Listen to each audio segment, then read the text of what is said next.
Estamos vivendo momentos de tensão em todo o mundo. Pessoas morrendo por falta de leitos em hospitais e médicos sem saber o que fazer, sem o auxílio de alguma vacina ou cura. Um vírus forte, capaz de matar milhões de pessoas que não se cuidarem. Um vírus capaz de render e mobilizar todos os países do mundo. É isso que estamos passando nesse momento. Mas essa não foi a primeira e provavelmente não será a última vez que veremos algo parecido. Porém, uma semelhança muito triste nos chamou a atenção nos dias de hoje. O atual Papa Francisco, no Vaticano, retirou o crucifixo milagroso para a rua, pela segunda vez na história. Nem na gripe espanhola, onde tivemos mais de 50 milhões de pessoas mortas, isso aconteceu.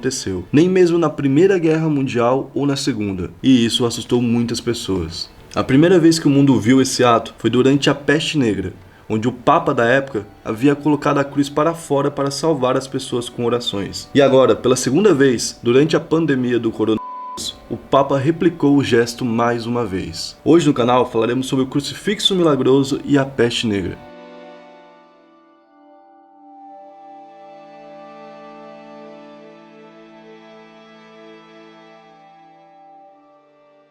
E aí pessoal, beleza? Meu nome é Bruno Fabio, esse é o Planeta Novo e se você ainda não é um inscrito do canal, vai se inscrever agora e deixar o seu like para ajudar a gente, beleza? No vídeo de hoje a gente vai falar sobre o crucifixo milagroso, que é um artefato que, assim, a gente pode chamar assim, como que são chamados os itens sagrados da Igreja Católica? Eu não estou querendo ofender ninguém, eu realmente não conheço porque não sou católico, mas acho que pode chamar de artefato, né? É um artefato religioso que ganhou destaque agora recentemente na mídia, né? E muita gente ficou preocupada porque ele só tinha aparecido outra vez na Peste Negra, né? E todo mundo estuda a Peste Negra e sabe quão forte foi. Acho que agora o pessoal tá começando a entender a gravidade e a dimensão do que a gente tá vivendo, né?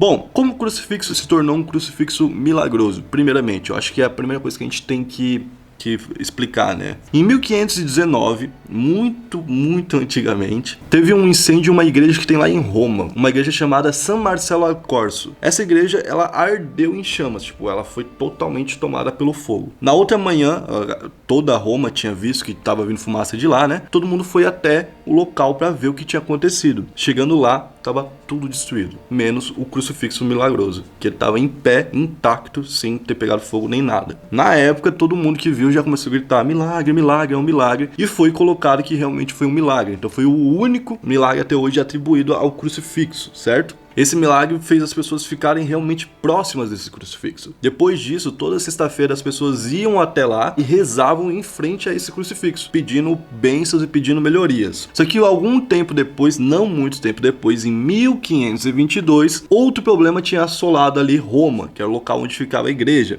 que era a Peste Negra. A Peste Negra era uma doença que vinha da China, por coincidência, com hoje em dia, né? É uma doença que vinha da China e naquela época a China já era uma grande vendedora. Ela participava do mercado do mundo todo, basicamente. O mundo daquela época, né? Que era o velho mundo. Não incluía Brasil, Estados Unidos, nem nada do tipo. Mas ali a Euroásia era ativa e já é muito velha, né? A Euroásia. Países daqueles locais ali têm 5 mil anos. Então, tipo, eles já tinham há muito tempo atividades econômicas e trabalhavam no mundo todo. Levavam coisas de navio, traziam coisas de navio e foi assim que eles conseguiram, de certa forma, ajudar a espalhar essa doença, certo? Ela era uma doença que se originou do rato e foi passando pela pulga. Várias pessoas, inclusive, acabaram morrendo dentro desses navios com a Peste Negra. Tem histórias de navios que chegaram do nada em terras e as pessoas iam ver os navios e estavam cheios de pessoa morta, cheio de feridas, que era como a Peste Negra deixava. Inclusive, a Peste Negra fazia a pessoa ter muita febre, fazia a pessoa ter muita dor e fazia a pessoa ter algumas manchas vermelhas que depois acabavam ficando preto, e por isso que teve o nome de Peste Negra, né?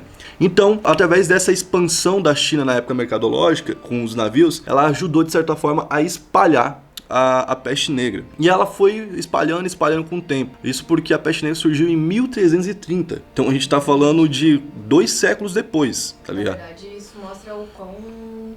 Na verdade, demorou, né? Porque a gente aqui hoje, tipo, questão de meses a gente já... Por exemplo, a gente vai ter que esperar 14 meses mais ou menos para ter a vacina, né? A gente já tá indo pro 4º mês, ou seja, daqui mais ou menos 10 meses a gente pode ter uma vacina já pronta do coronavírus. A gente tá falando de 2 séculos. 200 anos. Por isso que é uma das doenças que mais matou e dizem que pode ter matado até 200 milhões de pessoas na época. Pra você ter uma noção de quanta gente matou essa doença, matou mais ou menos 1/3 da Europa inteira. E a Europa naquela época era considerado o mundo, né? Então, tipo, a Europa e a Ásia junto eram considerados o mundo que existia, porque eles não sabiam do resto. Então, pra eles, morreu quase que 1/3 da população mundial. Então, era um negócio, assim, extremamente pesado. E na época, a Europa não era muito boa com higiene nem nada do tipo. Então, as pessoas que iam morrendo por peste, por exemplo, eles simplesmente jogavam no meio da rua, muitas vezes. Também era comum, por exemplo, no meio das ruas que existiam da Europa, você vê barricada. Por quê? Porque era um local de guerra, um local de constante guerra. Então, você ia, por exemplo, pra passar no meio da rua. Vai lembrar que naquela época não tinha carro, não tinha moto, não tinha nada. Então, não tinha necessidade de ter um asfalto bom, de ter algo do tipo. Então, no meio das ruas, do nada, você via uma barricada.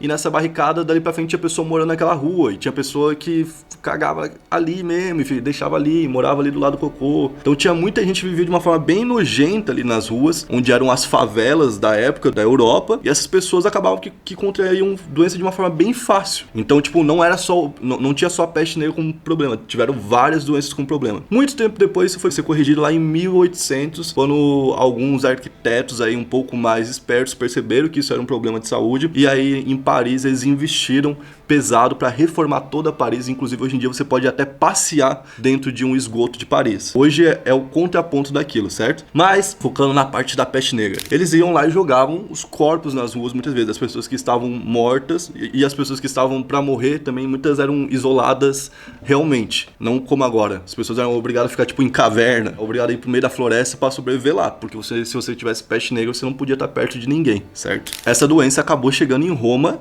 e devastou Roma. Muita gente estava morrendo. Isso em 1522, quase 2 séculos depois do início da doença, certo? Que já estava espalhada e tudo mais. E, inclusive, outra coisa que ajudou a espalhar foi a guerra, porque as pessoas iam pra guerra, pegavam essa doença e voltavam para as cidades. Aí, quando chegavam nas cidades, espalhavam. Então, na época, existiu um mandato de quarentena parecido com o que existiu agora, que a galera ficasse mais em casa, que evitasse contato com qualquer pessoa, porque podia ser que alguém tivesse peste negra, entendeu? Engraçado, né? Como as coisas vão meio que se repetindo. Então, naquela época, onde estava rolando tudo isso, as pessoas pediram ao Papa Adriano VI, que era um Papa holandês, e isso daí vale ser destacado porque esse Papa foi o último Papa estrangeiro por muito tempo. E só agora, no século passado, que a gente foi ter outro Papa estrangeiro, tá ligado? Aliás, os últimos 3 Papas são estrangeiros, porque como o Vaticano fica na Itália, eles consideram estrangeiro todo mundo que não é da Itália, certo? Sim. Então, tipo, foi um Papa que demorou mais de 400 anos para ter outro Papa estrangeiro. E ele fez algo, de certa forma, muito importante lá por Roma. Então, nessa época do Adriano VI, que era o Papa, a população pediu para colocar o crucifixo milagroso no meio da Praça São Pedro, que é a praça onde está colocado exatamente agora, certo?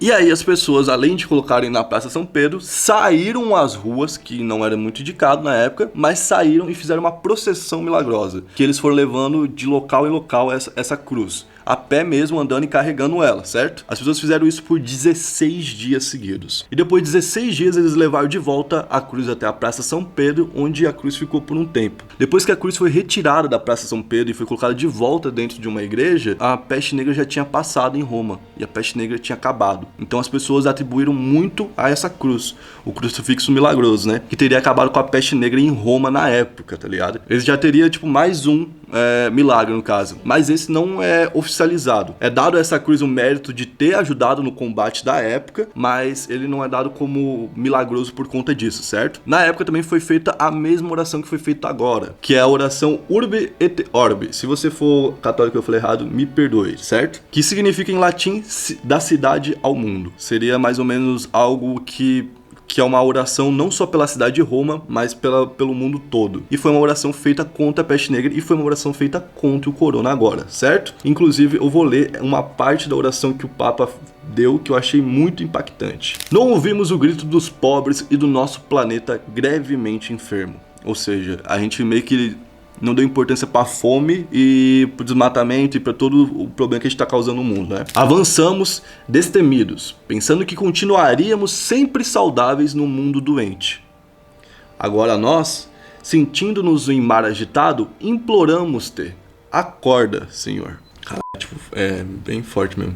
É o tempo de reajustar a rota da vida rumo a ti, Senhor, e aos outros. E podemos ver tantos companheiros de viagens exemplares que no medo reagiram oferecendo a própria vida. Eu acho que isso até inclui, por exemplo, os próprios médicos que... Ele fala depois que é pra médico, enfermeira, pessoa... Que eu acho que é o principal foco, né? A primeira pessoa a morrer de coronavírus do Paraguai foi um médico, por exemplo. Então, tipo assim, os médicos sofrem muito e provavelmente uma boa parte dos médicos que estão combatendo vão pegar essa doença, tá, entendeu? Frente, né? Que é muito difícil, às vezes isso é muito difícil, né? É a vida do espírito, capaz de resgatar, valorizar e mostrar como as nossas vidas são tecidas e sustentadas por pessoas comuns, habitualmente esquecidas, que não aparecem nas manchetes dos jornais e revistas, nem nas grandes passarelas do último espetáculo, mas que hoje estão, sem dúvida, a escrever os acontecimentos decisivos da nossa história. Médicos, enfermeiros e enfermeiras, trabalhadores dos supermercados,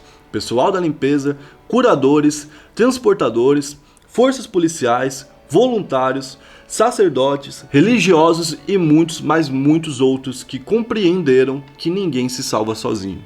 Então, ele deixou um recado aí para todas essas pessoas que realmente estão sendo heróicas agora. Se você tá fazendo isso, mano, muito obrigado de verdade, porque você tá prestando um serviço para todo mundo. A gente já teve muito problema, por exemplo, com a polícia aqui no Brasil, principalmente. A gente tem um problema, e aí é um problema de dois lados, a desvalorização do policial, que implica em policiais que acabam muitas vezes se tornando corruptos muito por conta disso também, e aí que acaba gerando outros problemas. Mas agora os policiais estão indo pra rua para avisar as pessoas, não pode, ou para ajudar, para juntar comida para doar para quem tá precisando. Vocês são verdadeiros e legítimos heróis nesse momento. Os bombeiros, os médicos, os enfermeiros que estão ajudando a salvar a vida todos os dias. Essa história que eu contei para vocês sobre o crucifixo milagroso é um pensamento religioso como muitos outros. Se você não é católico igual eu, se você tem uma outra religião como eu, você pode, por exemplo, absorver isso aqui como energia positiva. Não necessariamente você precisa acreditar que isso vai funcionar, mas é uma energia positiva. O Papa orou por todo mundo.